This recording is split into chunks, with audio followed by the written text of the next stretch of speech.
You're listening to the Surgeons of Horror podcast.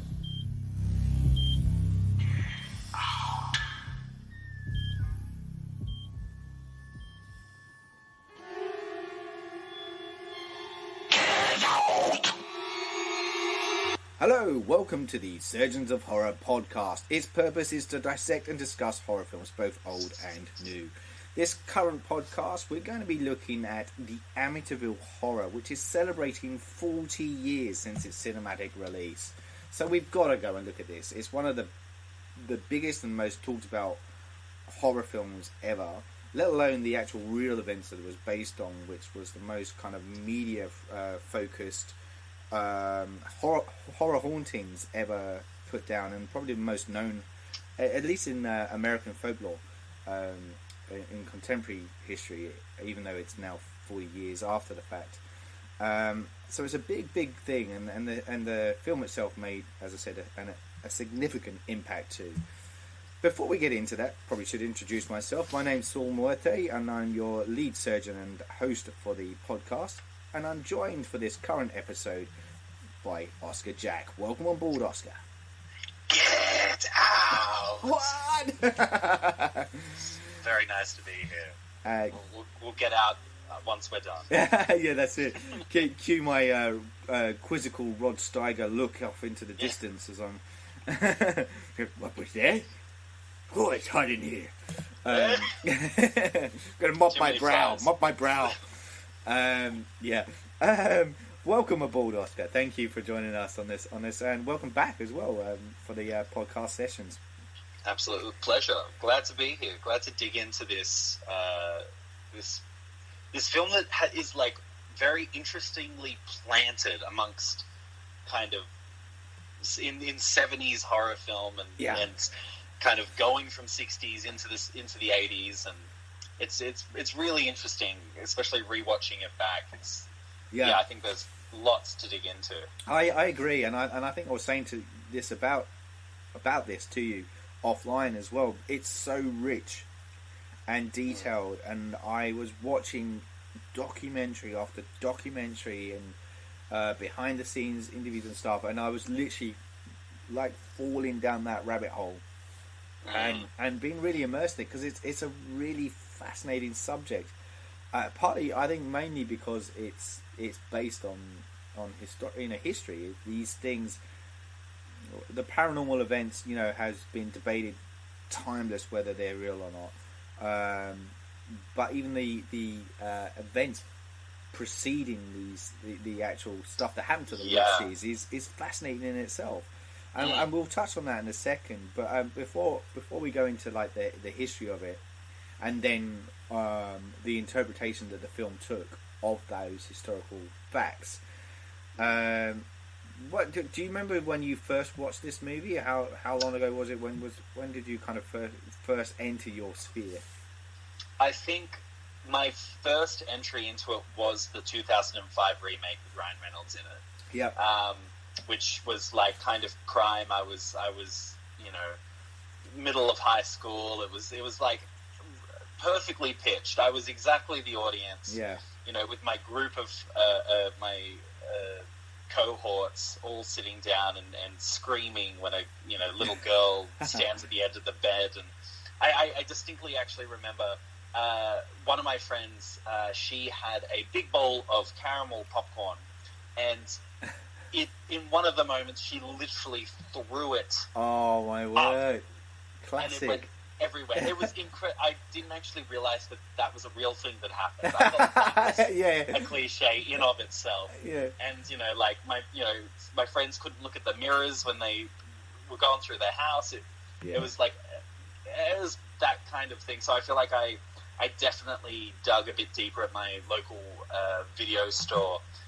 Not too much longer, so I would have been about 15, 16 when I found the original and chucked it on, and it would have been definitely a part of the 10 DVDs, 10 weekly DVDs for like $6 or something like that. Yeah. So I definitely remember sitting down, and certain images are really burnt into my brain. but then a few of them had completely escaped my psyche, so it was really nice revisiting it. Yeah, it's the same. Like I watched this many years ago, and I kind of almost want to say it was one of the earlier kind of horror films I would have watched, bar any of the Universal horrors and the Hammer horrors, which I kind of delved really quite into. But I don't think I appreciated it to the degree that it was until I discovered more about the historical kind of context with it, which to me I get fascinated with, like anything to do with the paranormal and, you know, parapsychology and stuff. It triggers something in my mind, and I just want to delve more into that kind of stuff and really kind of scrutinize every minute detail. But that's just me. But yeah, look, and I think that's why, like, even recently when I watched it ahead of the podcast, I just found myself kind of easily falling into it again and really looking at it and questioning stuff, and when you see these interviews with the Lutz family afterwards, and you're watching, you're scrutinizing their faces to kind of really see if this stuff is genuine or not, you know, like. There's a great documentary called My Amityville Horror, which is on the disc that I had, which is basically kind of mainly interviewing Daniel Lutz, the eldest son of the family. As you know, in a more modern. I mean, this is probably the DVD's probably like 5 or 6 years old now, but yeah, it was just interesting because this guy, whether the events happened or not, he genuinely believed that they did, and you just kind of, he's just from a psychological perspective, he's so fascinating to listen to and watch. And if anyone wants to kind of know a bit more about this, I really recommend watching that documentary. I just thought it was really interesting, because the other part to it as well, whilst all this stuff was unfolding, is the Warrens went out there. So you know they become famous from the Conjuring films more recently. But they were also actually involved in that too. They kind of came along and kind of passed judgment on the paranormal, and and there was quite a lot of paranormal investigators that were there at the time after the fact, who went to the house, and because the Lutz family didn't actually, when they left, they didn't actually sell the house straight away, and then there's a lot of question marks about. You know, was this just kind of a media ploy on the part of the father? But he would never actually go into the house afterwards. He actually apparently didn't actually go back into the house, but he let the investigators go in and do what they needed to do. So, yeah, interesting. I find that really fascinating. Well, they've got that little. Is it at the end of the Conjuring? They have their little nod to the Amityville. Yeah. It hints, and I think that's very clever on James Wan's part, because it's so embedded in paranormal investigators' domain, and anything to do with the paranormal, because it was such a publicized media event. I think it was actually a clever part on, as I said, James Wan's part to leave it alone and not go there and hint to it, because it it serves as canon. And I think some people may argue that it would be interesting to see those guys go there, but I think personally it's kind of nice that they didn't.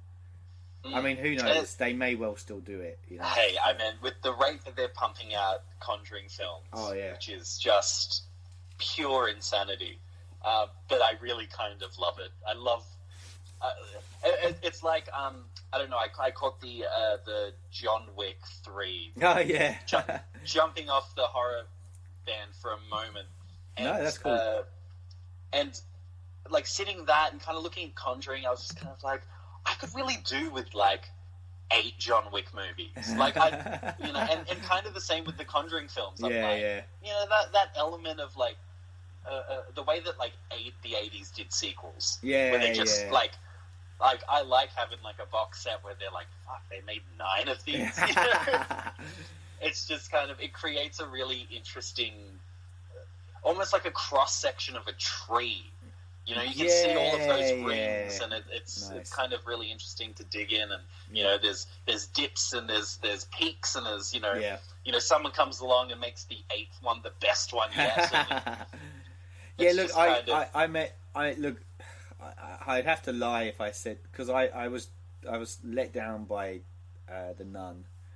I didn't think that was a very good origin story for that, and you know, the original Annabelle is questionable. I loved Creation. I thought, it did go through the usual horror tropes, but then there was some, I tell you what, there was the one, and I know we've deviated, but that's all cool. It's all part of the universe.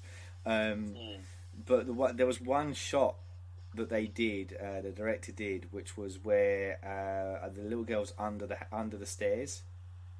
And normally in horror films you have something jump out at you or jump to the side of you, but this one actually pulled you away like it went backwards. It was like the doll was sitting there and suddenly it just went and out of shot, you know, went backwards. And it was a jump scare moment, but it broke that usual kind of perspective that it made you go, whoa, that was actually really smart and clever. I like what you did. It subverted your expectation. You're like, what's going? Yeah, this is a jump scare going to be happening here. Yeah, you've kind of seen most jump scares. Yeah. And I just which is why they don't really work. No, as they originally did. And so look, on that note, and coming back to watching this movie, the Amityville Horror. I mean, I'm sat at home watching it late at night. I'm conscious that I've got kids and they're in bed and stuff, but they played with the volume a lot. Like, they just kept jumping up with all the audio, because suddenly just kind of went really loud and then back down again. And no, it had nothing to do with my TV setting. But I was just kind of watching that going, oh, that's interesting, because that, I can imagine if you were in a cinema, that would have had that kind of impact, but it just didn't. It didn't on home viewing. I kind of jarred every time it did it. But yeah. And I know we're kind of loosely kind of jumping around a bit, but I think probably is a good point to actually talk about the composer of this film, of this, because often we kind of I say we, I kind of neglect to talk about the composer, the music and the scores in horror films, which are so fundamental to the actual storytelling kind of component of these films. But interestingly, like the composer brought into this was, and I'm going to try and pronounce the name, Lalo Schifrin, and he was nominated for an Academy Award for the Best Original Score. Really? For this, yeah. But he also worked before he got into films. Like, he always wanted to do film scores. That was his kind of passion.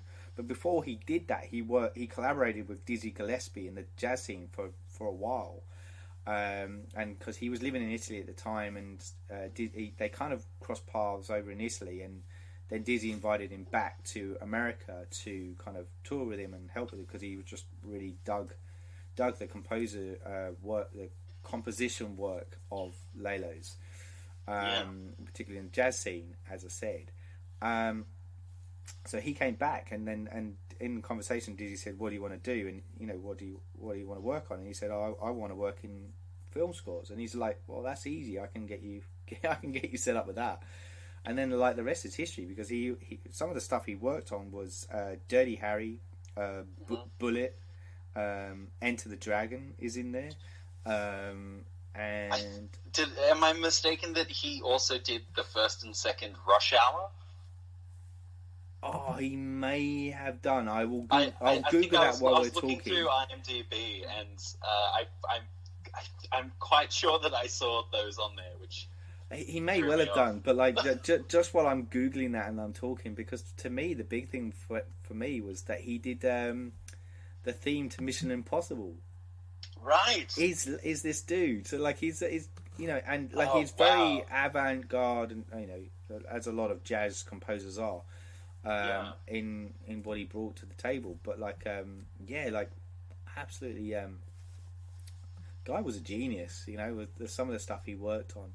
And I seem to remember, and I was trying to track down where it was. I didn't write it down, but I seem to remember one of the extras was talking about him coming on set to record the music for this, and he just kind of brought in all these kind of glass tubes and stuff, and he was trying to work on the sounds and stuff. So he was very exploratory in the way he came through this.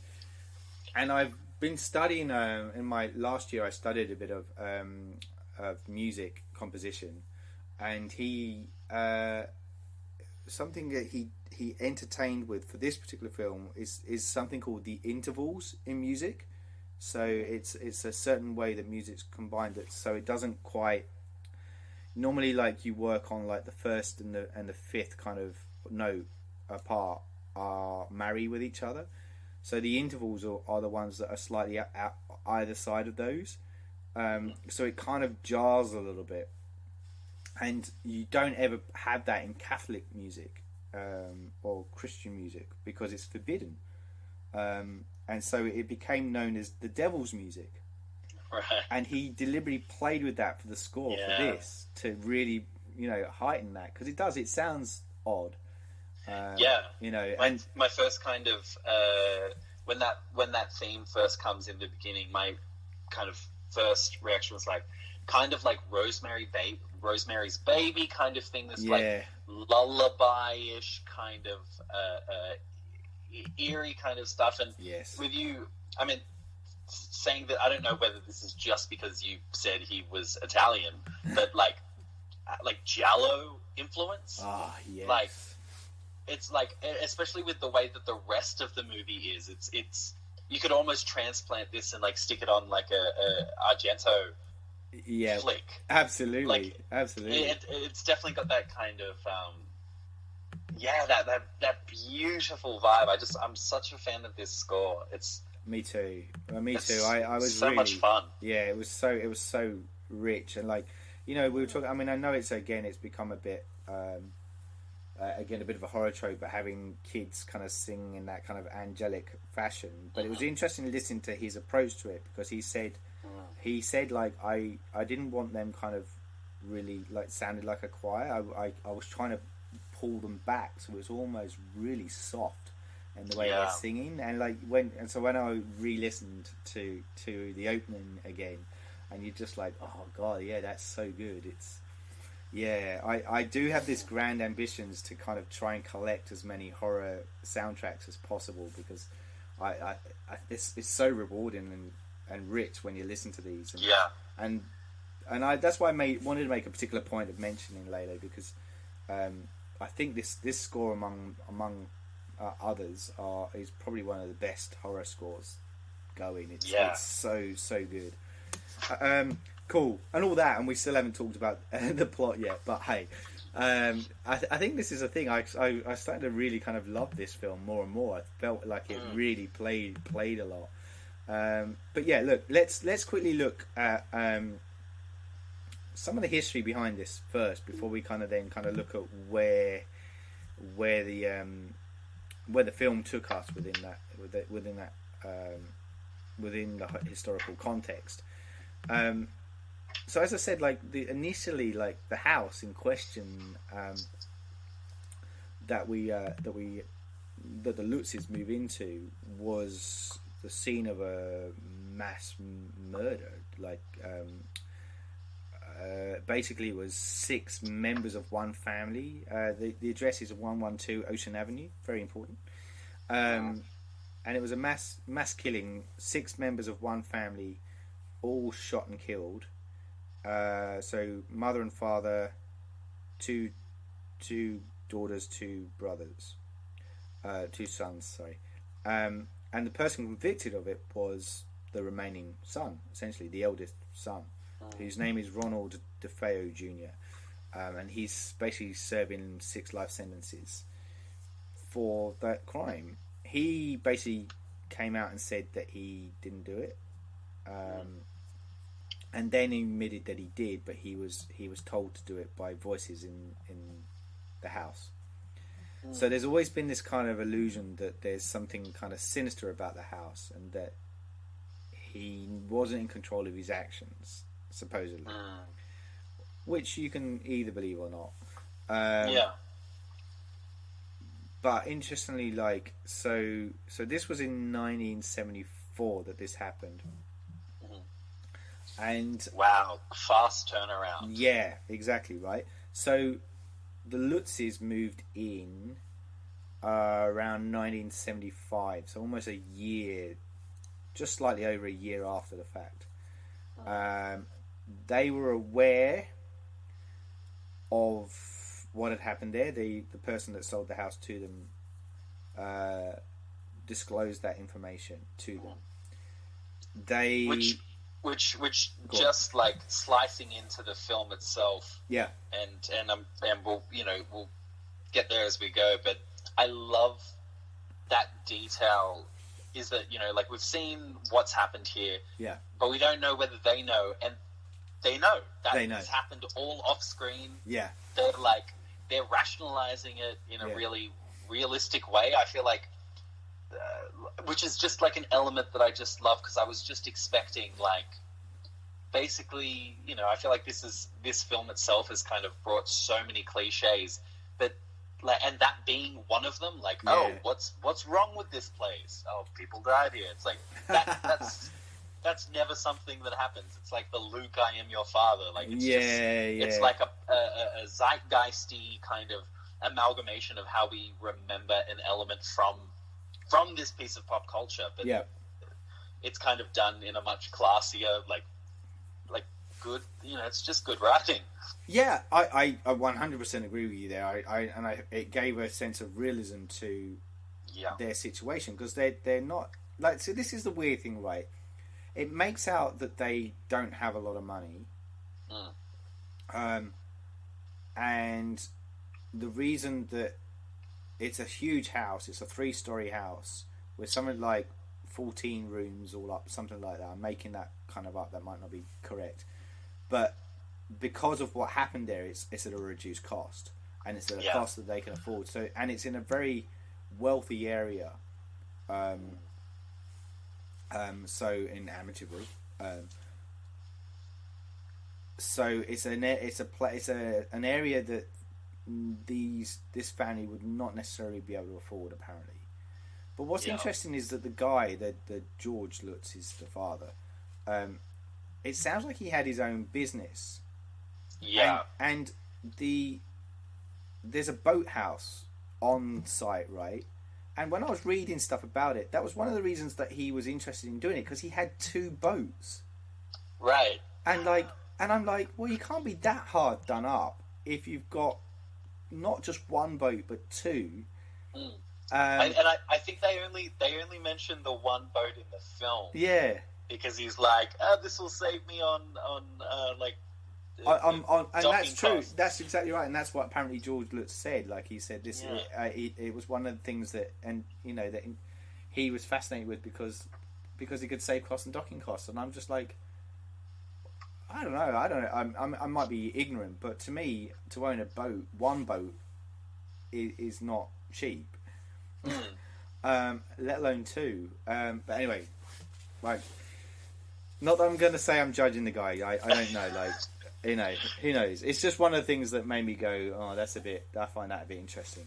And so actually what we might do is, just because I'm talking about the history, it might be a case of talking about where the film fits into the historical bit as we go along, like you just did. I think that's a good call. So just going back to the shooting, we do see elements of that at the beginning. That's how it opens up. There's lots of these kind of flashes of the gun going off. It's so gorgeous. Yeah. It's such a strong, fantastic opening. First you have that image of the house, and it's just going through this color shift of red to purple to blue, with that beautiful opening score coming through, and then it just cuts to hard cuts the rain, the lightning. Yeah. And then you see that house and the flash of one shot in one window. Yeah, that's it. Yeah. And then next one in the next house, and the shot of the rifle straight at the camera. It's just and the fact that you see these bullets go in. Yeah. It's not. It's incredibly graphic, but it's not gratuitous. It's not it's you know, like, he doesn't like shoot ahead and it goes exploding on the wall. No, It's like that's right. It's a bit more realistic with how like gunshots work. Yeah. Which is like, it's just like such a shocking, kind of startling opening.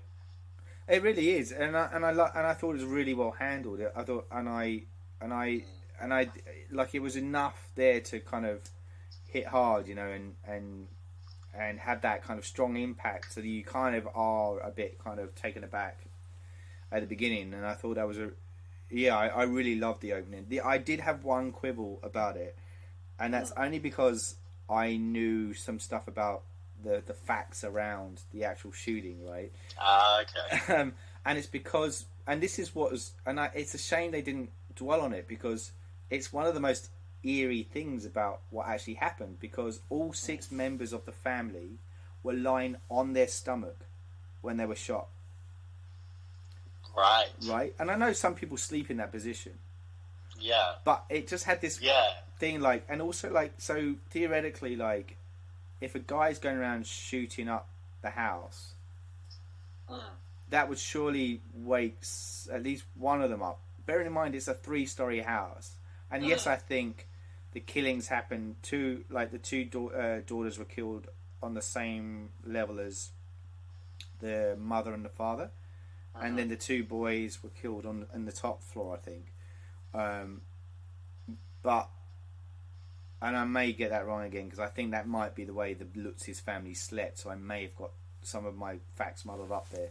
But either way, like, you kind of would think someone would have woken up and stirred with that, which has often been why there's been a lot of conversation around how Ronald DeFeo Jr. couldn't have worked alone, because it would suggest that they could have all been in that position, and someone else could have been in there and it, you know, have shot and killed these people, rather than it being a lone kind of gunman going around. And anyway, there's a lot. Anyway, back to the movie, where we see the mother and father shot. The father is lying on his back, so he's lying, you know, with his face upwards. So I kind of, and that took me out, because I was just like, sure, yeah, and yeah, I'm just like, like, no, like, it's eerie, like, the fact, anyway. And I know they weren't really dwelling on that too much, but the reason I also mention it is because apparently,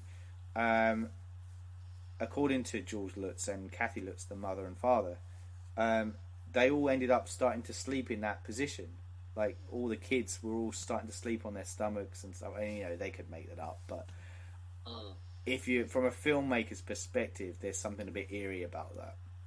Yeah, if that's true, and that would have been, even though it's a very kind of slight thing, that would have been quite interesting to have explored that in some way, shape, or form. Totally. You know, but also that's interesting, especially like with where the director Stuart Rosenberg, who I think just does such an interesting job. Like, he does such a great job, and like looking in his credits, being like, this guy was working, you know, on the Alfred Hitchcock Hour and Twilight Zone. Like, he came from like crime and thriller TV, and he did Cool Hands Luke,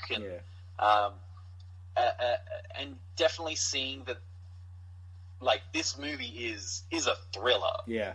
The horror elements are kind of like, I don't know, there's just so much more atmosphere that isn't necessarily horror. It's just it's a really interesting tone that, you know, like, I mean, you know, opposed to the remake, which goes just full horror, and is like hard and fast with those scares and that intense stuff. Whereas there's so many moments of open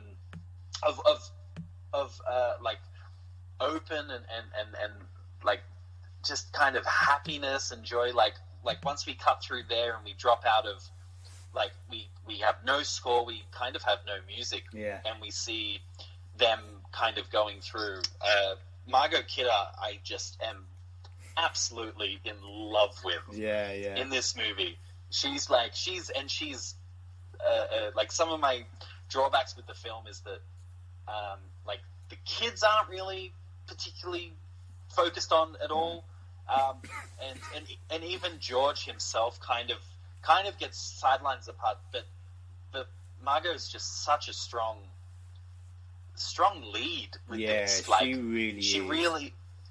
she just has this ease and this this beautiful natural way where you just kind of immediately buy these guys as a real couple. And she's I'm just going to cut in a second because I do want to just go back to Rosenberg and say the guy was a directing genius in my book.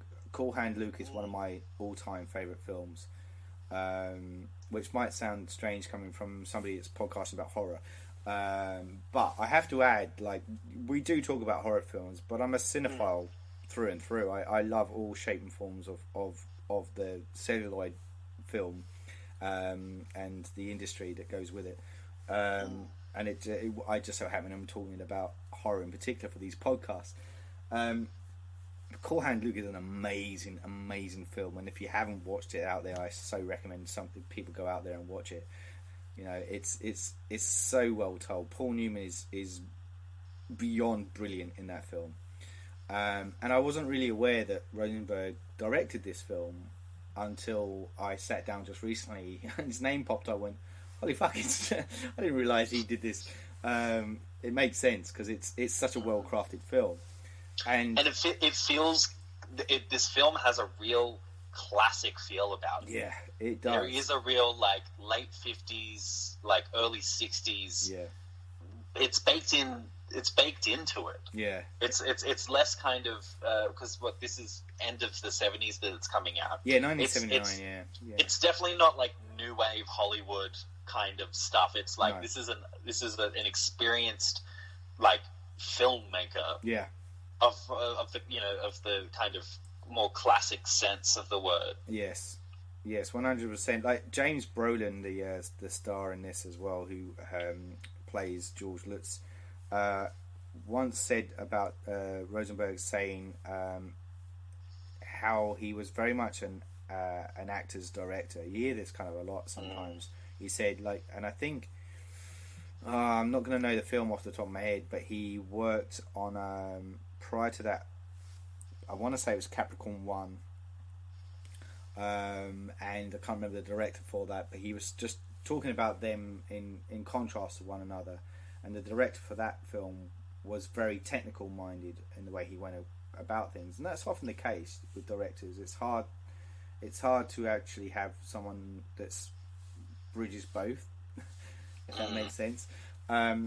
But in Rosenberg's case, he's very much an actor's director, and he said, like, Rosenberg once said, "I just hired the good ones and let them run loose," in reference to the actors. So it's kind of like that's a testament to the way he works, because he relies on the actors. He hires them because he knows they're good, and he's like, "There's no point. I don't need to, mold these people.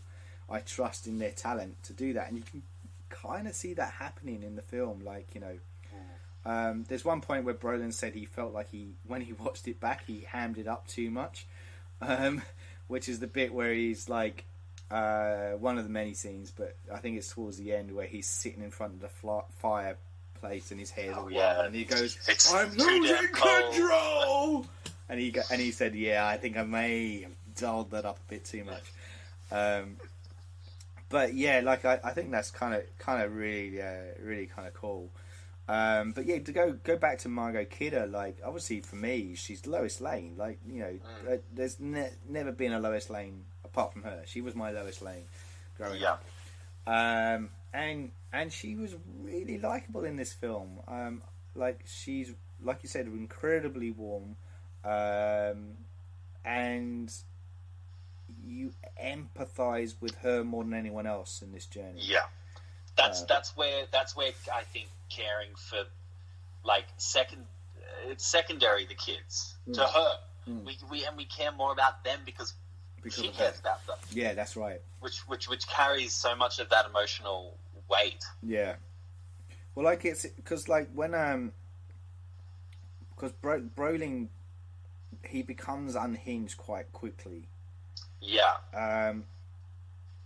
Now, part of that is, I get the direction for that, because if you again look at the historical context with it, there's been a lot of talk about. Obviously, there's a lot of skepticism around whether or not this stuff happened, and some of the people just said that some people have offered, like parapsychologists have said that either if it did happen and this stuff was genuine, then George Lutz was almost like a vessel for the evil to come forward. So it's almost like, so I guess what they're trying to say is either he was the master manipulator behind it all and orchestrated these things to then kind of make a massive scam essentially, or like I said, like there was something that the evil entity at that place was attracted to through him, and it was and that's why he spirals down so quickly. And a lot of the commentary after the fact seems to suggest that a lot of the possessions that took place were through George Lutz and the eldest son Daniel Lutz, which kind of, if this stuff is true, kind of lends weight to, if it is true, then that would make sense of the way everything kind of ties in with who we know has gone on record and kind of said stuff. So it is kind of, I find that kind of interesting, but like the guy that wrote, going back to talking about the guy, how well written it is. One of the guys that wrote, the guy that wrote this is a guy called Sander Storn. He was actually a good friend of the novelist of the Amityville Horror, Jay Anson. So Jay Anson, so just double back again, Jay Anson wrote the novel, and I recommend people read it. It kind of feels almost like a biography in the way it's written. So it's almost like these things are, but with a bit of flourish to it. Sure. So as you're reading it, it kind of feels like it's a factual retelling of what took place. And that was written and released about a year after all this stuff kind of came out, like 1978. I want to say it came out, so like literally a year afterwards, then the film came out. So these things did happen really quite quickly. Yeah. So Sander Stern, who wrote this, he was called in but on suggestion of Jay Anson, because the original script wasn't that good. The studio bosses couldn't kind of work out why this wasn't working, because this is a very powerful kind of stuff that's happened. Yeah. Why can't they get this translated onto the screen? And the book itself was a sensation. Yeah, exactly. It gripped a lot of people. Total page turner. Like everything you kind of see, it's just like people reading it in one sitting, kind of thing. Yeah, well, that's exactly what happened to Brolin as well. Like when he was, his agent was the one that threw it in front of him and said, like, I need you to read this, and he's just like, I don't know. And he said, like, he literally was sitting down reading it, and he just stayed up all night and plowed through it. And there's a weird kind of thing that happened. Apparently it was a hot night, and he had his pants hanging up for some reason. Whether he'd done a washing or something, I don't know, I'm not sure, but for some reason his pants were hanging up, and he got to this point in the book, and which was a bit of a moment, and all of a sudden his pants just fell off from where they were hanging, and it shook him in that instance. And he's not saying something paranormal happened there, but he was just mentioning it because the book had affected him so much that in that moment when that happened, he went, I have to do this. Yeah. It affected him so much. Yeah, that's right. So anyway, going back to the playwright, the screenwriter, he basically kind of went and looked at it and went, well, when you look at it, nothing really happens. Which is the really tough thing about the haunted house. Yeah. Based on a true story movie, like, yeah, the fact that we're like, well, no one died. People got out of the house. Exactly. And They're he like, said, how do you make that cinematic and dramatic? And... Yeah, that's right. And he said it's all suspense, and that's how you have to play it. It's all these little things that set up along the way, and if you focus on that, then that's your way in, and that's basically what he did. And what's interesting too is that, and this is where it speaks to me, and maybe perhaps to you, but he's a character writer. So everything that he writes, he said the characters must be consistent. Everything comes out of the characters and their relationships with one another. Yeah. And he said the other really important thing about the way he told the story is that the stuff that happens to the family in the house are all individual experiences. They're not shared. So they all happen in isolation with these characters, right? And he said importantly to that is that they don't share their experiences with one another. Yeah, because if that's you know why, everyone sees something fly off the shelf, then you'd get out of Kansas. On the same page. Yeah, then that's when you get out. That's right, and that's why he said, and that's the way you get around it. Like people won't be shouting at the screen, going, "Get the fuck out of the house," because they're not discussing these things. They're all happening in isolation, so therefore they're not sharing it. It's only when they start to share these experiences that the things by that point have gotten so out of control, and they're invested in this house, and they're like, how long, like, you know, and things have just gone nuts by this point. So it kind of makes it a lot more believable, and I really liked that kind of approach. Interestingly, like the guy, again on the same dude, the screenwriter, he did say when he went to see the film, he said it's not my favourite movie, and he goes, but because he approached the story as almost a response to like cabin fever syndrome, and this is what's happening to the George Lutz character, and he said, and he did make a point of saying he felt like Brolin jumped from A to Z really quick. Yes, and he would have drawn that out a lot longer. Yeah. Well, it's really for me what's missing is the moment. Yeah. The moment where the switch in his head flicks, whereas it just kind of seems like, and the movie kind of gets around with that because there are time jumps where we go from the first scene, then it cuts to 1 year later, it cuts to 1 month later. Yeah. You know, once they've been in the house for a while, it's like, like that, like a lot of times, a lot of my notes as I'm watching this movie, like a lot of issues that I have, I kind of like write them off on the next page of being like, well, this doesn't make sense, but then coming back being like, well, actually, that kind of justifies that element. Yeah. Which is like that's you know, it's not spoon feeding you. No. Which I think is really good. There's all of these elements that are constantly being laid out for you, and you're like, oh yeah, that makes sense because I've seen that, but it hasn't been vocalized. No. Like, you know, just jumping back, like towards the end when George, his business partner, is kind of spouting off to him in the bar towards the end. Yes. He says, you know, you marry this dame, you know, she's got kids, you buy a house, you know, you change religions. Yeah. And I was like, oh, that's, like, I don't know, like, that feels just baked in. Yeah.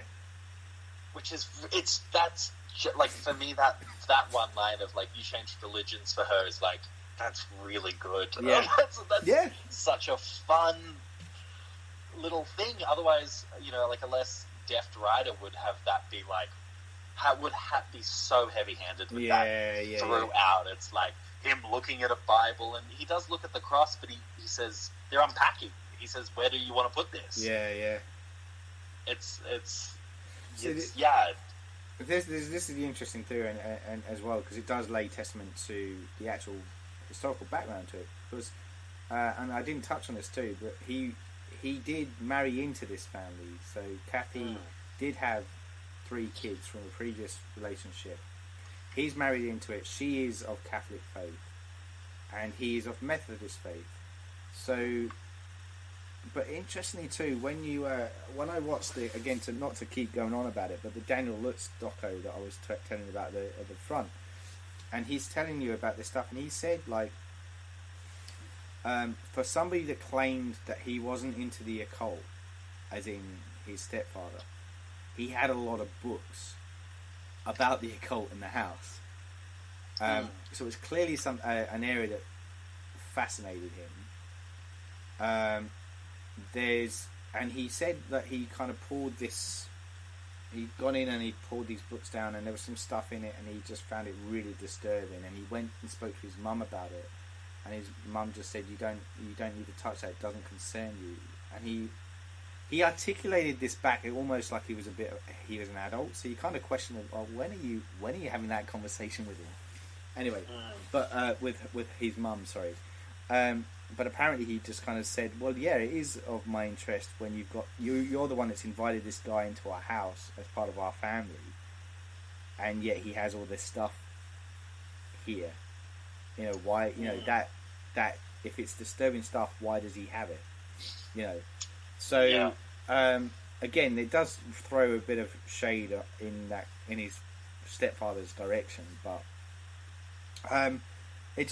that's what I'm saying. This whole thing's incredibly rich. There's so much in there, and again, to go back to the writing, you do have to commend Sandor Stern's work, because he's able to weave some of this quite rich stuff in quite effortlessly.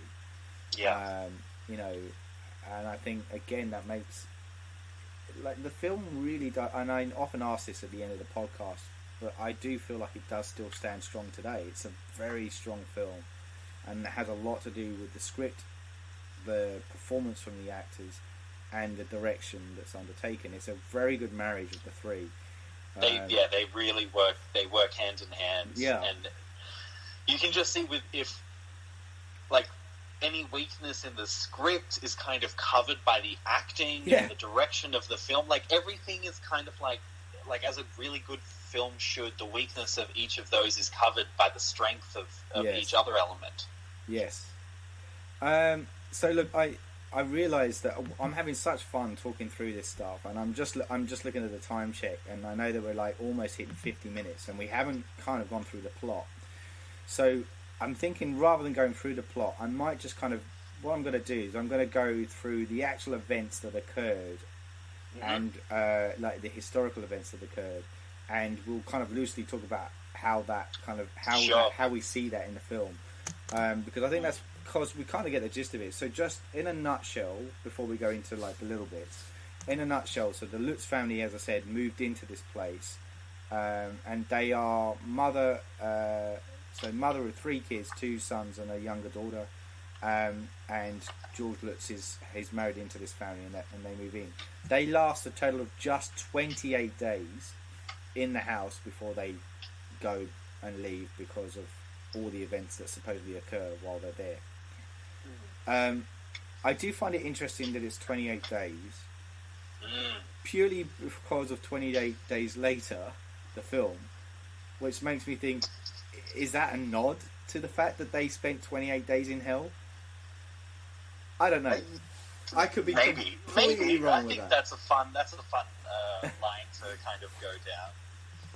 I don't know. I could be making that up. I just think that's a bit of a coincidence. Anyway, but yeah, it is interesting that they lasted 28 days in there. So, so let's just jump back. I've got a thing here about so some of the events that supposedly occurred, and I am admittedly going off Wikipedia for this, but so George would wake up around 3:15 every morning and go out to check the boathouse. Later, he would learn that this was the estimated time of the DeFeo killings. They do touch on this every time when they do throw a nod to hit the clock and stuff. It generally is around 3:15 that he is waking up. Yeah. And I've seen this before. Something we haven't touched on is, I'm going to go on record and say this, and I could be completely wrong, but I think the Amityville franchise has the most number of films attached to it of any other horror franchise. There's something like 15 to 19 odd films made. Jeez. Just on Amityville Horror, and I think that says a lot. Again, to how it's embedded in the psyche. It's so rich with stuff. It's American folklore. It is. It really is. Yeah. And every instance of it, they do touch on this 3:15 waking up kind of thing, even when it's not centered around George Lutz, you know. And you see it a lot in other horror films too, where they always tend to wake up at the same time every night. And there is an element of because I think 3 a.m. is the witching hour. Yeah. So that's the you know, I mean myself, I've had a bit of a moment of waking up at 3 a.m. to the sound of a very clear ringing bell, which may just be a, you know. Is this in the new place or? No, this was at my old place. Okay, right. Which was a very old house. Yeah, it was, okay. You know, wow. Over 100 years old. This old, the old pub was a farmhouse, and and I remember like I kind of dug in a little bit of that. So anytime I see that, I'm like, yeah, you know, like as someone who is interested in that kind of stuff, it's always nice seeing those elements like put into movies, because you're like, yeah, that's it. You know, you turn to the person next to you like, that's the witching hour. Yeah, you know, like that's it's that knowing nod. Yeah, there is something that freaks me out though, like about that though, because I hate waking up in the witching hour, because it unsettles me, and I'm like, I don't want to be awake now. Anything can fucking happen. Like I need to get to sleep. Like if it's any time around that, I don't care. Like I hate it. Anyway, that's just me and my paranoia. But okay, so let's look at something else. So the house was plagued by swarms of flies despite the winter weather. Yes, the first instance of that having the priest, the presumably the family priest, which we don't know why he's rocked up. We don't know why he's walked in. Yeah. But he walks up and he gets to blessing the house. Yeah. We see those first those great extreme close-ups of the flies. Yes. As a recurring image, and we hear the voice, "Get out, get out." All of which apparently happened.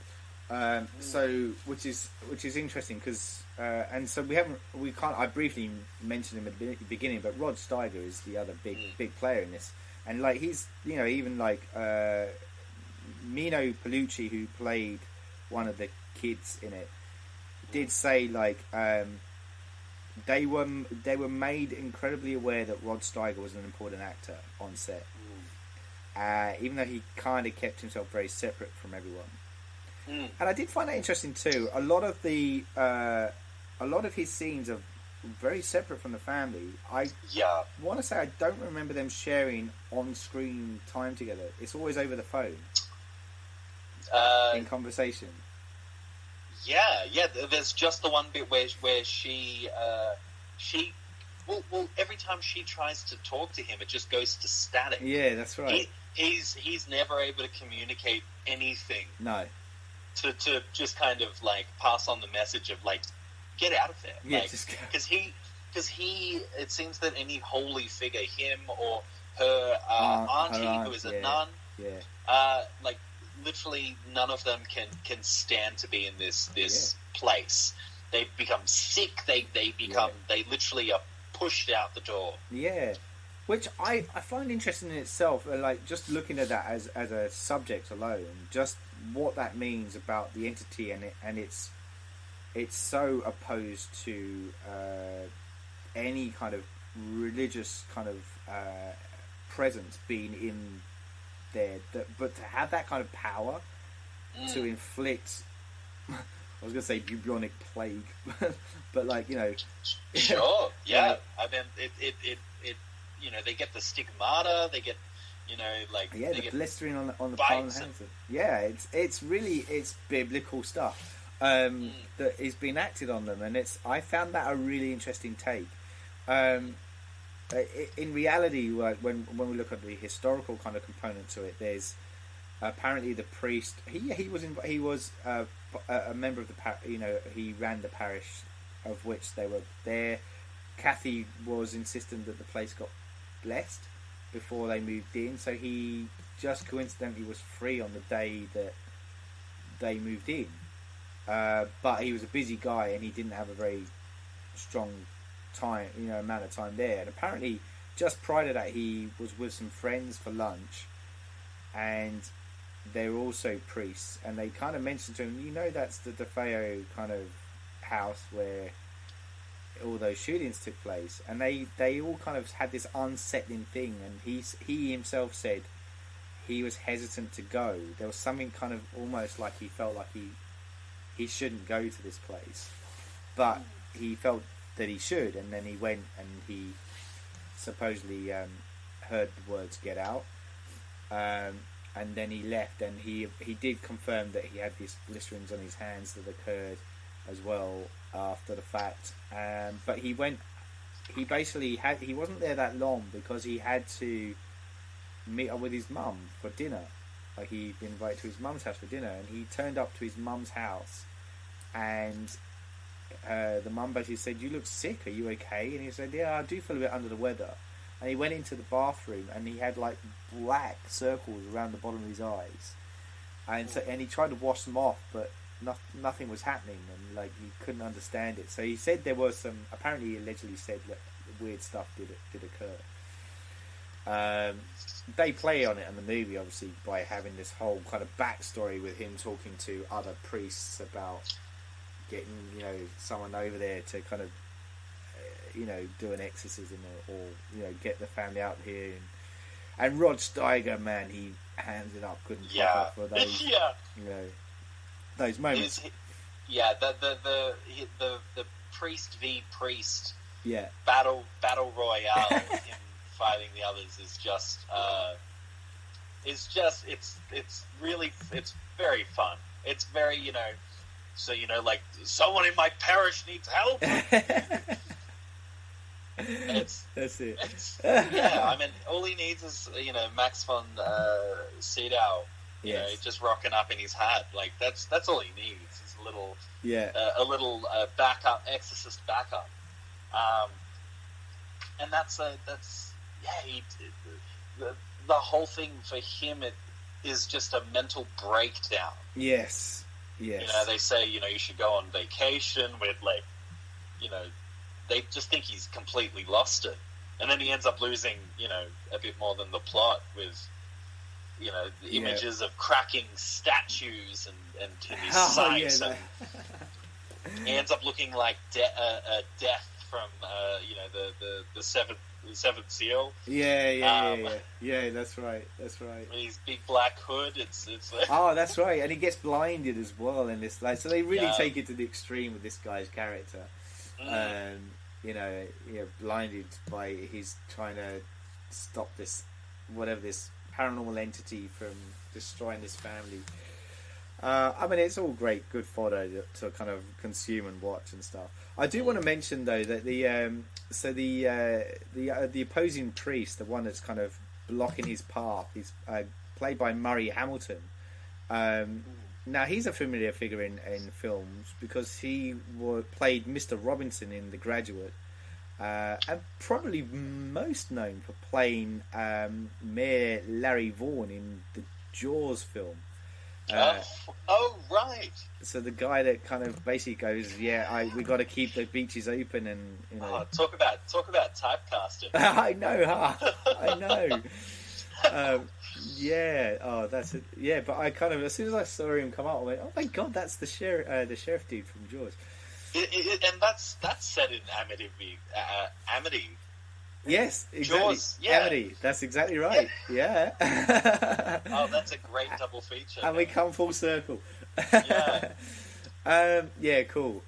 So let's kind of try and let's look at some of the other bits. So Kathy had vivid nightmares about the murders and discovered the order in which they occurred and the rooms where they took place. The Lutz children also began sleeping on their stomachs in the same way that the dead bodies in the DeFeo murders had been found. Her nightmare, where she walks in and sees George. The axe has gone into one of the kids, and then he slams it into her own head. Is the most horrific scene. Yeah, I agree. In the whole film. Yeah. It actually made me gasp. Yeah. I didn't remember it. I was like, oh my god. I was the same. Like, I didn't realize one of the kids died. Yeah, no, I did the same thing. I went, "What the fuck?" Because again, it's been a long time since I've watched it, and that's partly why it's the beauty of going back to these things and rewatching them, particularly ones that really work like this. But yeah, I kind of was sitting there and went, "Oh my god, what?" And then it's the whole dream thing. But yeah, and her kind of just. And there's a point. There's another bit earlier on with the dream stuff where she does start shouting out loud, going, "Have they shot them in there?" Yeah, and then just goes back to sleep, waking up George. Yeah, that I think is one of her highlights as well, because that in of itself is terrifying, and that just the look of pure like the realization of pure evil on Margot's face. Yes. Of her sitting up and just bug-eyed, yeah, out, and then just going back. It's just like it's so chilling.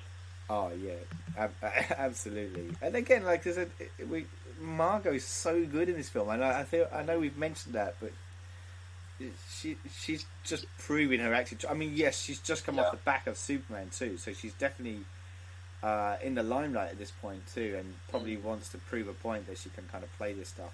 She did say that she had fun in this film, like making this film, and I think that kind of went. And again, maybe that goes back to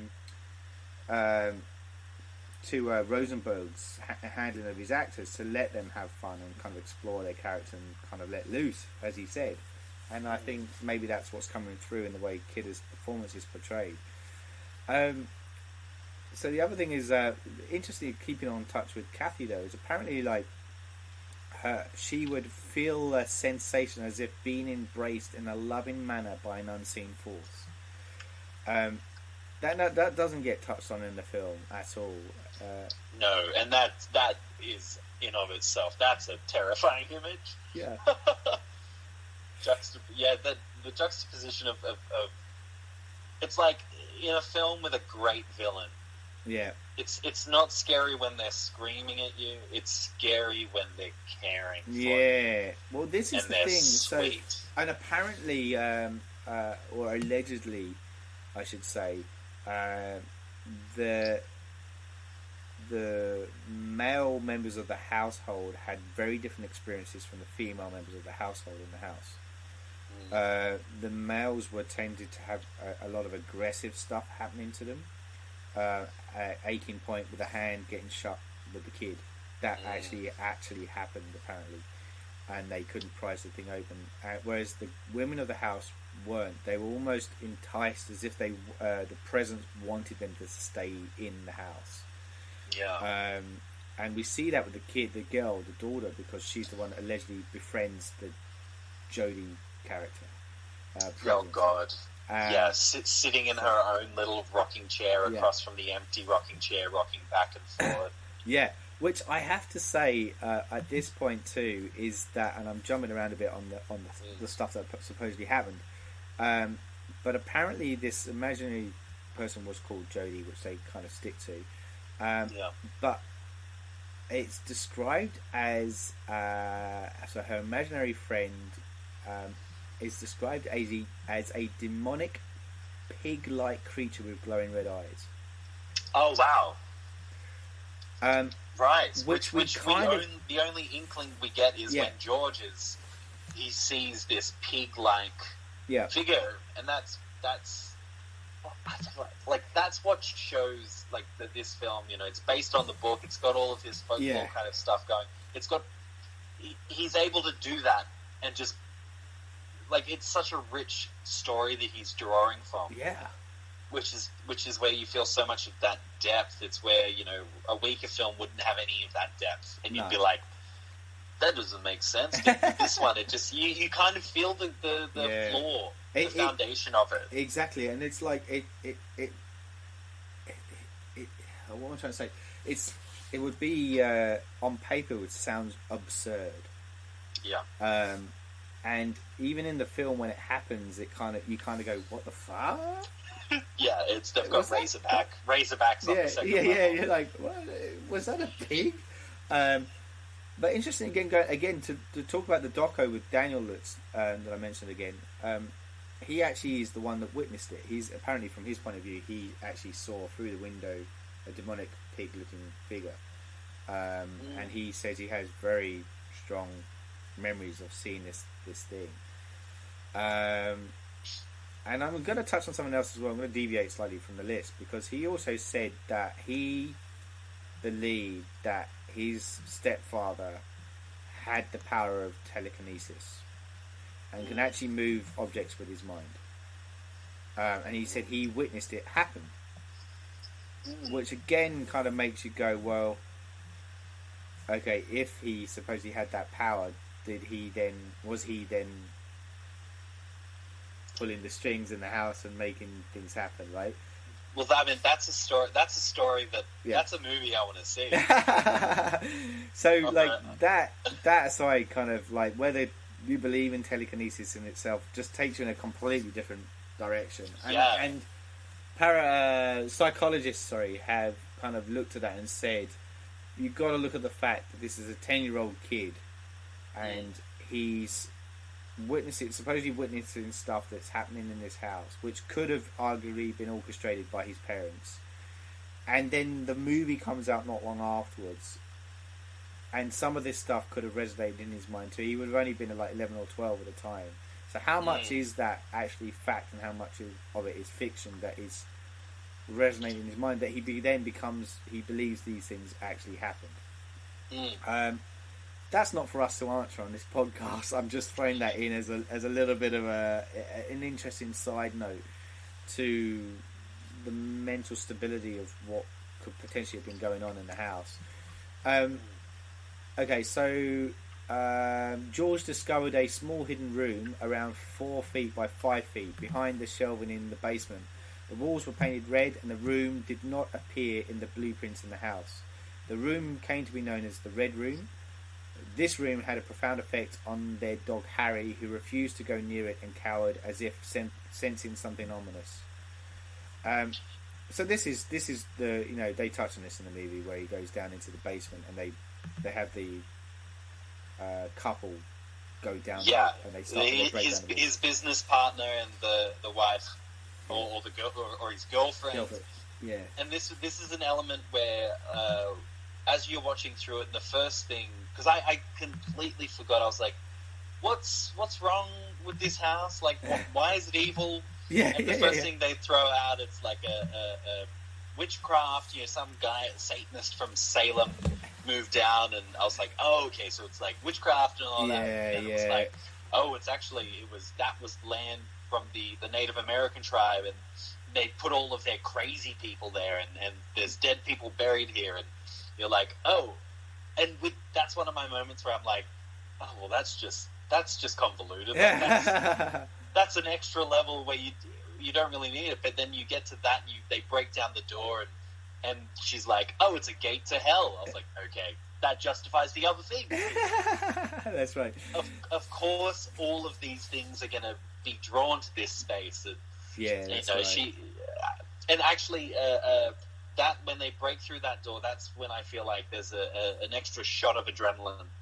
And because I'm enjoying the films so far as we're going along here, but it is, and the performances are so good, and the writing is really strong. Yes. But it is taking its time. Like, this movie is just shy of 2 hours. Yeah, I know.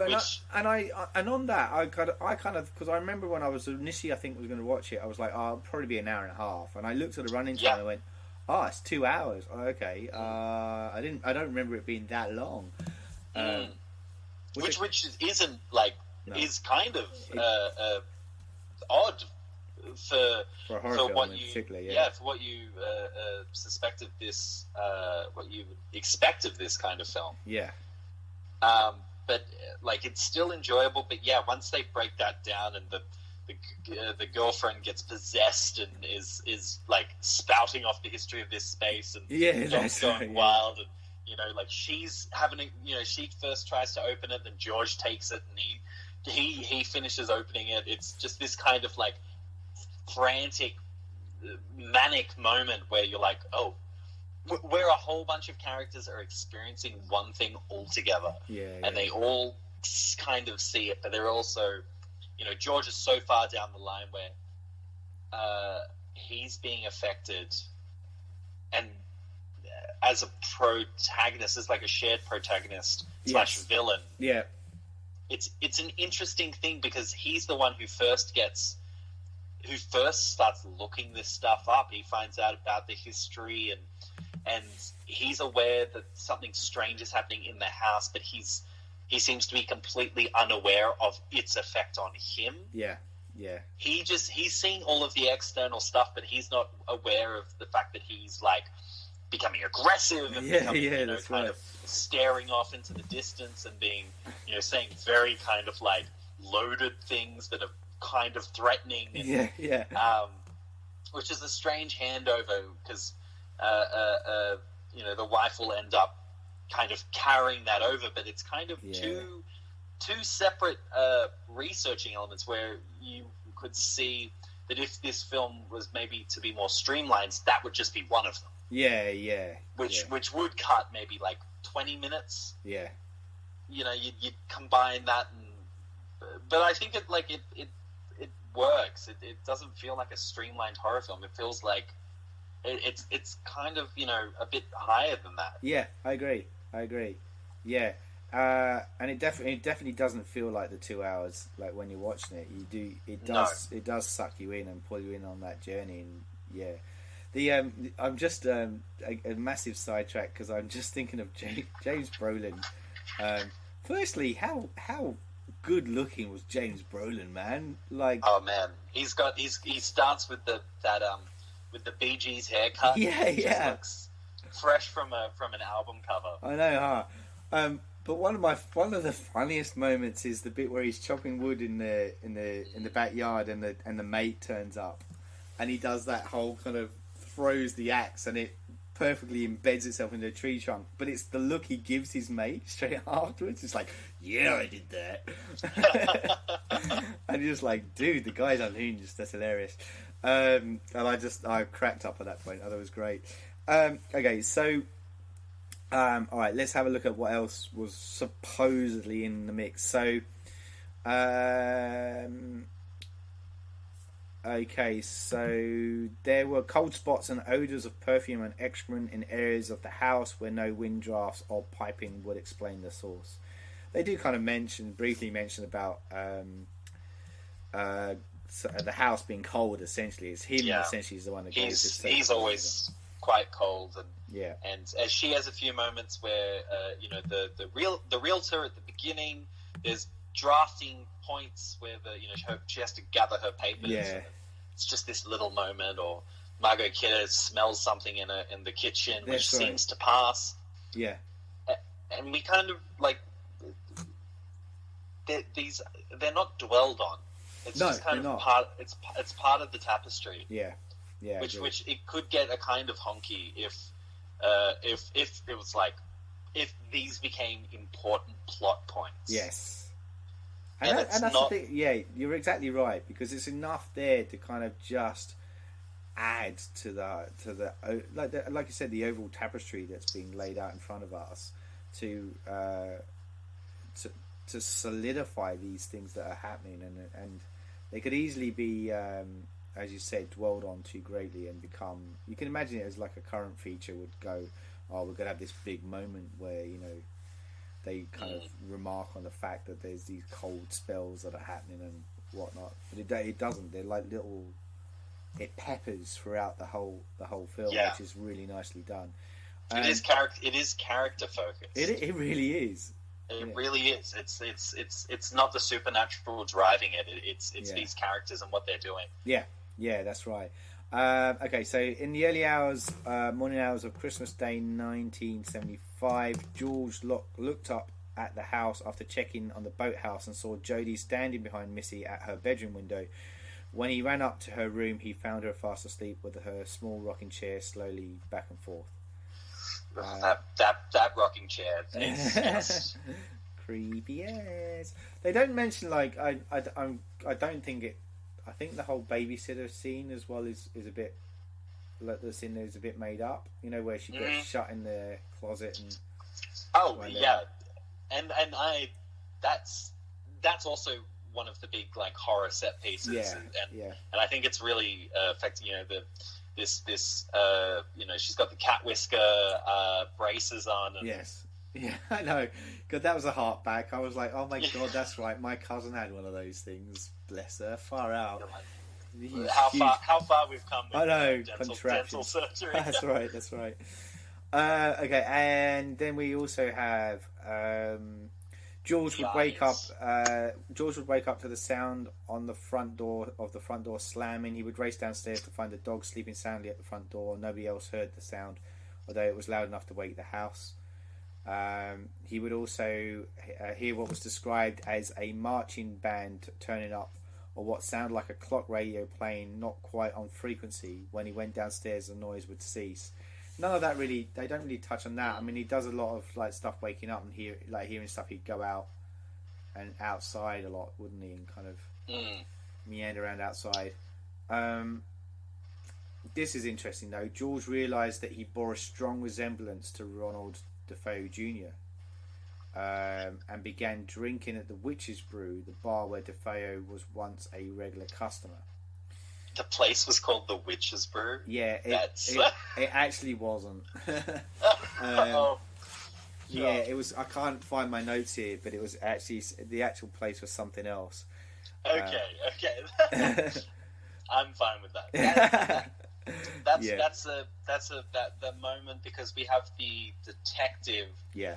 Who kind of remarks on it in a really kind of vague way. He's like, yeah, you're related to this guy, but doesn't quite do it. And then, not too long after, he's at the bar, and when the bartender has a physical reaction of being like, oh God, you're sitting right where he was, and you look at the spitting image. It's like that's such a great reinforcement. Yeah, that's right. Because that first element is, it's kind of offhand. You can see he's affected by it, but by having the bartender having that be an involuntary reaction, you can that just amps it up even more. Yeah, where you're like, oh, it's not just a passing resemblance.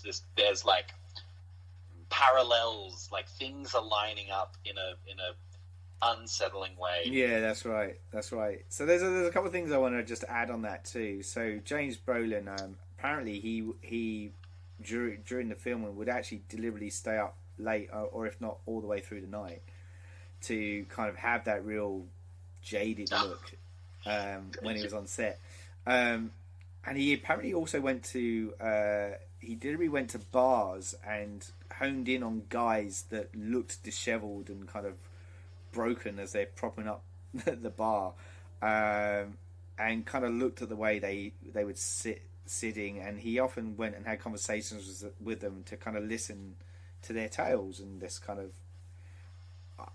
very kind of looking at, I guess, the way, not that he was method, but for some reason he was compelled to do that to kind of really get an understanding of how I guess when you're at that extreme where you're kind of so worn down by stuff and life and that. And also that he's with the whole kind of look-alike, the fact that apparently George looks like, oh my God, that's a tongue twister, Ronald Defoe Jr. So they were trying to talk about how they were going to do that, because they wanted the bit where obviously he breaks down the door, the door breaks down the wall, and he sees the great and powerful Oz. Yes, that's right. Which is supposed to be an image of Ronald Defoe Jr., who looks a bit like him, and that's what he's seen in there. And they said, well, how are we going to do this? We've got to try and do something, how are we going to just superimpose you in there? And Brolin just said, well, I've got a brother, he looks a lot like me. And so they went, oh, really? Well, bring him in, let me have a look. And they brought him in, and they were like, fuck yeah, he looks the spit of you. And they kind of said, would you shoot this stuff with us? And he was like, yeah, I'll do it. And so it's his brother that we see in that shot. Not only that, but when it came to the stunt stuff, so the bit where we see him kind of fall through the floor later on and into the pool of gloop, the black gloop, that's his brother too. Because they kind of said, well, like he said, I'll do that. I don't mind doing the stunts. I can come in. I don't mind. So yeah, he basically is the brother that James Brolin's brother, who comes in and does all the of James Brolin's stunt work in it.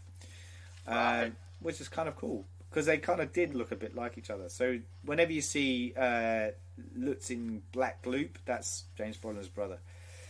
So a nice little kind of tidbit there. So what else have we got there? When closing Missy's window, which Missy said Jodie climbed out of, Kathy saw red glowing eyes facing back at her. We see that in the film. Yep. While in bed, go on. Sorry. Yeah, which is I think for me that and the kind of superimposed head are the two effects. Yeah. That where I'm like, it's quite dated. You know, yeah. Like that don't quite hold up. Whereas like a lot of this stuff does, and especially the violence. Yeah. Any moment of violence throughout this movie, even like when Josh Brolin hits Margot, where he slaps her and like, that's like, such a great the action. Yeah. It really shows the directors, like, you can kind of see him coming from like crime television and crime TV, but being able to have a bit more of a budget. So like, I don't know, the action just it lands, and you know there's blood, and it's quite impactful, and it's like. Go on. Quite shaking, it doesn't have like a terribly fake slap effect, and you know, which sometimes would happen. Yeah, that's right. Those are the things you laugh at. Looking back through those lenses. But in here, I think almost basically every point of violence is just chilling. Yeah, even the smallest, him getting his fingers jammed. All of these moments, there's always it's a tiny bit of blood. Yeah, that's it. You know, like it's never gushing. No, it's never exactly The Shining. No. So there's on the slap moment. I do want to touch on that because it's actually there's a couple of great elements that are at play there. Not only is the performance really compelling, but it's the way that it's edited, the cut on the actual hit, to then jump to then a change of POV where it's then shot from below and slightly at an angle looking back up as Margot's head flicks round.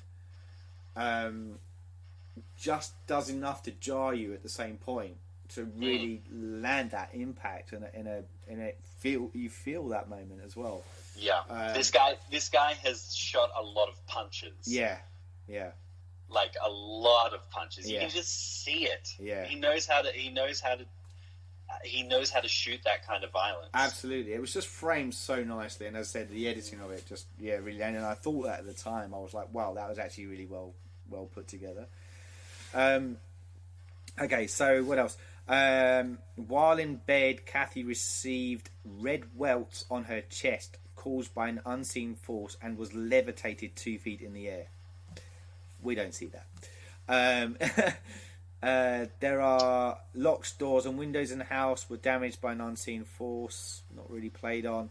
We get the front door blowing open. Oh, that's true. Sorry, I beg your pardon. Yeah, the big door blowing outwards. That's right towards the end. And then he can't get out at the end too. It's like it wants to imprison him because obviously when they escape, he has to run back for the dog. He's a good boy. He's a good boy. That stepdad. Yeah, that's right. Gotta get the dog. Cloven hoof prints attributed to an enormous pig appeared in the snow outside in the house, January 1, 1976. That's been debunked because apparently on that date it didn't actually snow in Amityville. So that's one of the ones that was been a bit. Yeah, that didn't happen. Green gelatin-like slime oozed from walls in the hall and also from the keyhole of the playroom door in the attic. So no, they don't play with the green-like slime, but they definitely do it with the blood and play on that kind of component where the house is oozing blood out of every kind of crevice. Which, like, not just that, but I'm like just kind of jumping ahead when George is coming through in the climax and he's battering down that bathroom door. I had to, and like with the blood coming down, I had to Google. I was just like, when did The Shining come out?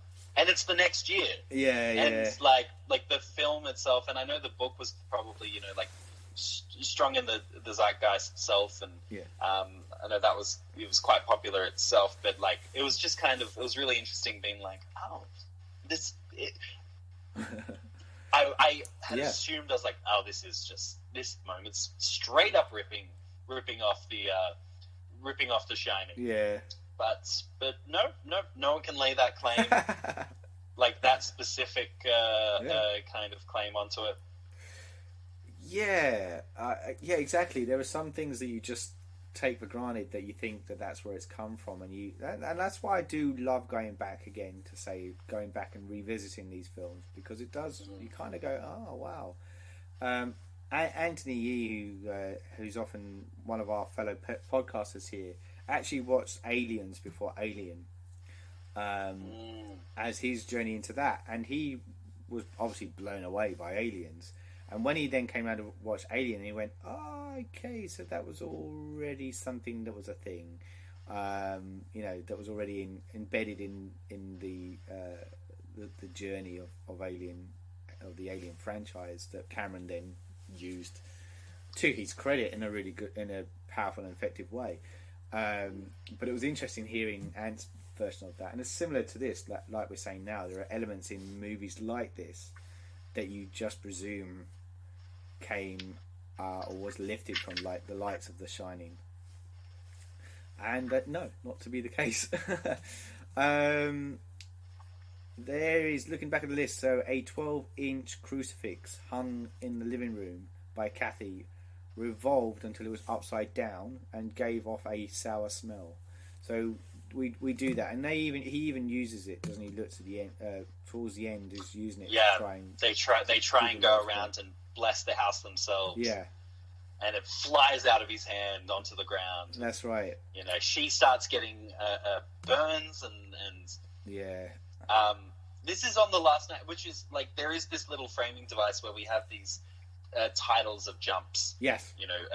1 year, 1 month, and then as we're going along, we get kind of date. Yes, that's right. It's almost like the script, because we have like, it's 7th day. Yes. Tuesday, and the final one we get of that is the last night. Yes, that's which right. Is like, which is so strong, and it's such a good moment, because you've set up this this motif, and like, just in how we were talking about, like, it's hard with haunted house movies because nothing really happens.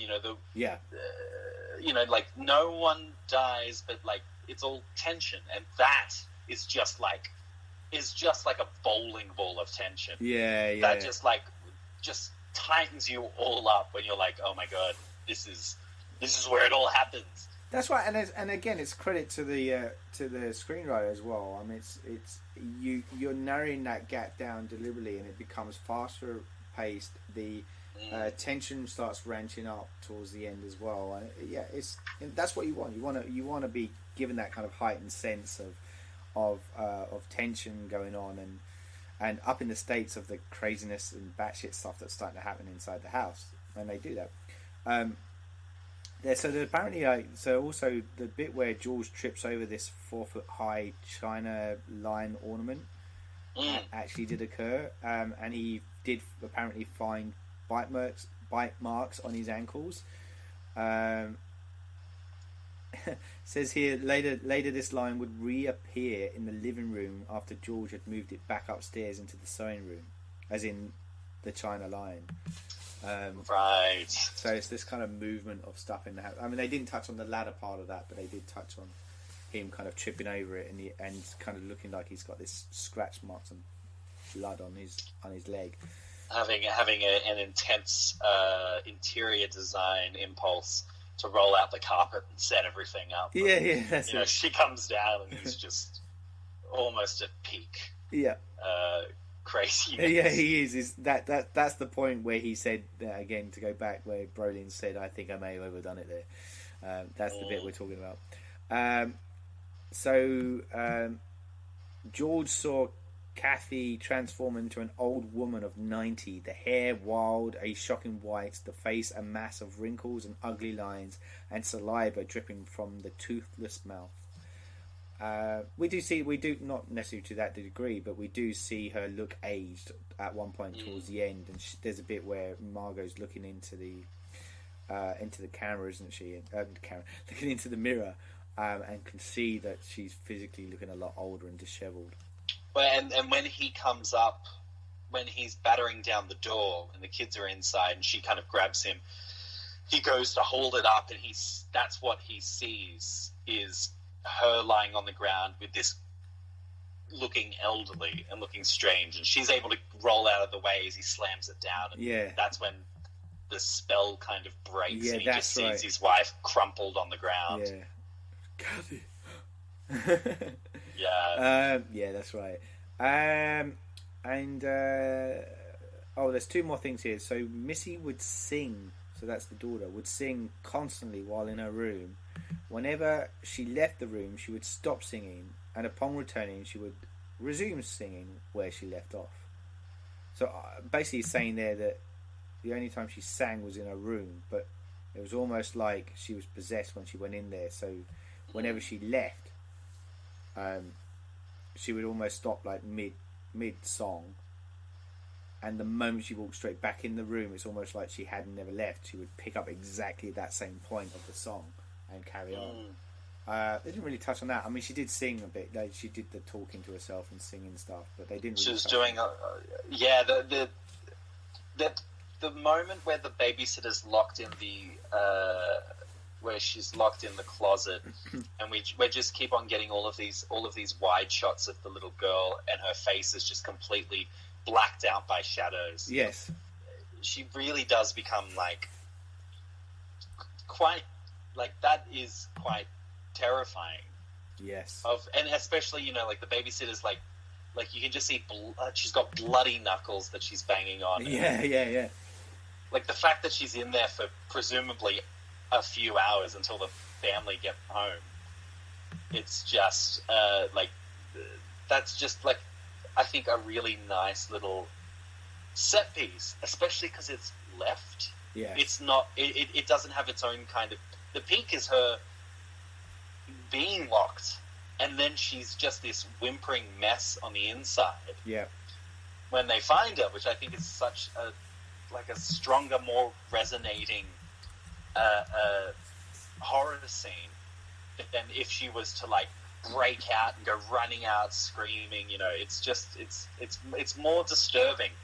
But to be she was in there for 4 hours. Yes. But for a wedding's worth. Yeah, a that's wedding right. And reception's worth of time. That is terrifying. Absolutely. If you spend a wedding and a reception's worth of time stuck in a closet.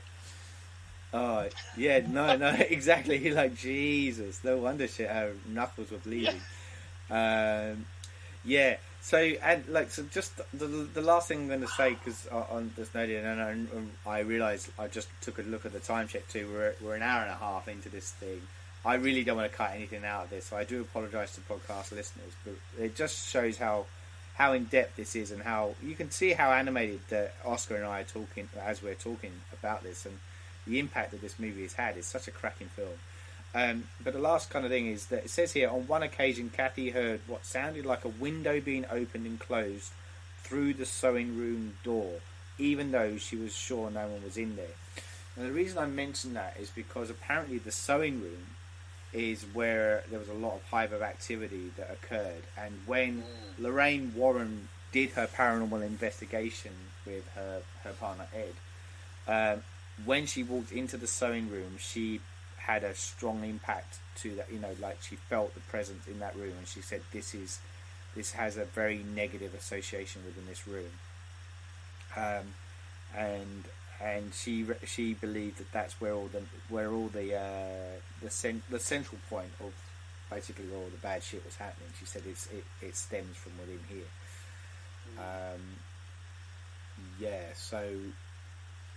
Which is what we see. That's the first room that the priest goes in to bless. That's right. Yeah. I think that's it. I may be mistaken, but where the kid gets his fingers jammed. I know that it could be right. George. There. Yeah. Or that's either that or it's their bedroom. I'm not 100% sure, but George definitely goes up and sees the flies in there, and yeah, there's stuff going on there. You know, I never trusted sewing, so it's just further cemented my. I think the sewing was the evil thing. Yeah. That's right. Right. Cool. So look, I'm gonna try and wrap this thing up because, as I said, I don't want us to be kind of too kind of bogged down, and I do apologise. Hopefully, you guys have found what our ramblings fascinating and interesting as we've delved into this, and I know we've kind of come at it from a historical point of view rather than the plot device that was told through the Amityville Horror. I do want to say that I just kind of had a quick look, so it did churn at least another 19 following films. This all based around the Amityville stuff. Wow. The most recent of which was the Amityville Murders, which actually goes back to it centers more on the original killings that took place in the house and the story around Ronald DeFeo Jr. The fourth one, which was called Amityville 4: The Evil Escapes, was actually written and directed by Sandra Stern, who wrote the one we're talking about, which I thought was kind of interesting in itself. So obviously in the climax of the film, like I said, it does end with all this stuff kind of happening. The family gets out, as we said, and they kind of escape in their little and they just drive off, and that's kind of how the film ends too. So it is very going back to the fact that we were saying there is this kind of character-driven piece, and it does center around primarily the mother and the father, as we said, but we do kind of end it as it should do, and so we're kind of left of this whole thing of knowing that it's based on supposedly real events that have occurred, and we're kind of left at the point where the story would end if they didn't kind of continue that journey. I do want to add to it that apparently, and again I read this somewhere and I don't know where I picked it up, but apparently George Lutz did kind of he kept trying to get more media focus on this, and he did say because no one who lived in the house after the Lutzes experienced any paranormal activity whatsoever. And George Lutz did say that he felt like whatever it was followed them when they left. So it's indicating that there's a bit of a get out of jail free card. Sure. In that, that's why no one else experienced any kind of paranormal activity in the house. Because, again, a bit like it's Insidious, isn't it? Where it follows them, the film Insidious, the entity follows them. It's the same kind of thing that he's saying. Is that it followed them wherever they went. So there you go. So that's kind of, and I know we kind of gloss around stuff, kind of more come at a historical point of view. But have you got any other words or thoughts that you want to add that we may not have touched on there, Oscar? Not particularly. I feel like we've definitely. I mean, the time code speaks for itself. We've really chewed into it. And I really think I was even just kind of like. Glancing just then because we're talking about the connection with The Shining. Yeah. But I mean, both the books came out the same year. It just seemed to be like, it's great. It really is. I feel like a cornerstone of certainly the haunted house genre. Yeah. Not only with its connection with American folklore and having this place within the psyche where it really was a phenomenon. Whether it actual supernatural or, like in any case, it had a profound effect on like the American people and just like 100%. Horror in general. I mean, you're watching like, with the release of like The Haunting of Hill House and coming out on Netflix and kind of that being the next.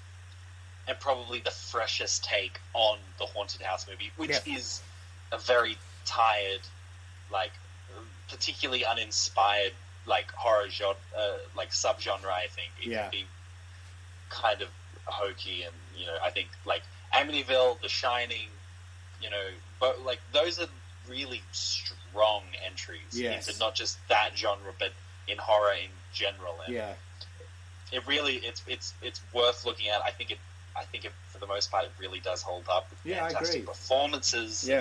That just stellar directing and the writing, which is just a lot more sophisticated than I myself expected going back into it. I was expecting a lot more kind of hokey acting and just kind of like moments, for me to kind of laugh and also appreciate it being of the time and the kind of piece. But it's not. It's really naturalistic. And, for a lot of it, especially Margot Kidder. Oh my God! I'll just watch it for her. She's just so wonderful. 100% agree with you there. Yeah, I would definitely recommend this movie. As I said, particularly after I rewatched it recently, and I'm just like, yeah, this is good. It does still stand strong today, and I think I'm repeating myself, but it does come back to that it's so rich. The material is so rich. There's a lot happens in it, but it's very well written. As I said in the screenplay, to kind of weave all that stuff together and make it believable and consistent within what's happening to this family as they slowly become unhinged. It's great. Cool, man. Well, I think that's probably us. We should probably bow out. As I said, I hope the podcasters out there kind of enjoyed our journey, and if you've got anything else you'd like to add to the folklore that surrounds Amityville, maybe you're from Amityville and you're listening in on this and have some comments about the actual house and stuff, let us know. Love to hear from you. Until then, keep on listening to our podcast as we churn out some more of the classics as we delve into them. I'm your host, Saul Muerte, and I was joined by Oscar Jack. Let's get out. You're listening to the Surgeons of Horror podcast. Music supplied by Peter Nezik. For more discussions or podcasts, head over to surgeonsofhorror.com or head over to our Facebook and Twitter sites for the latest news and updates.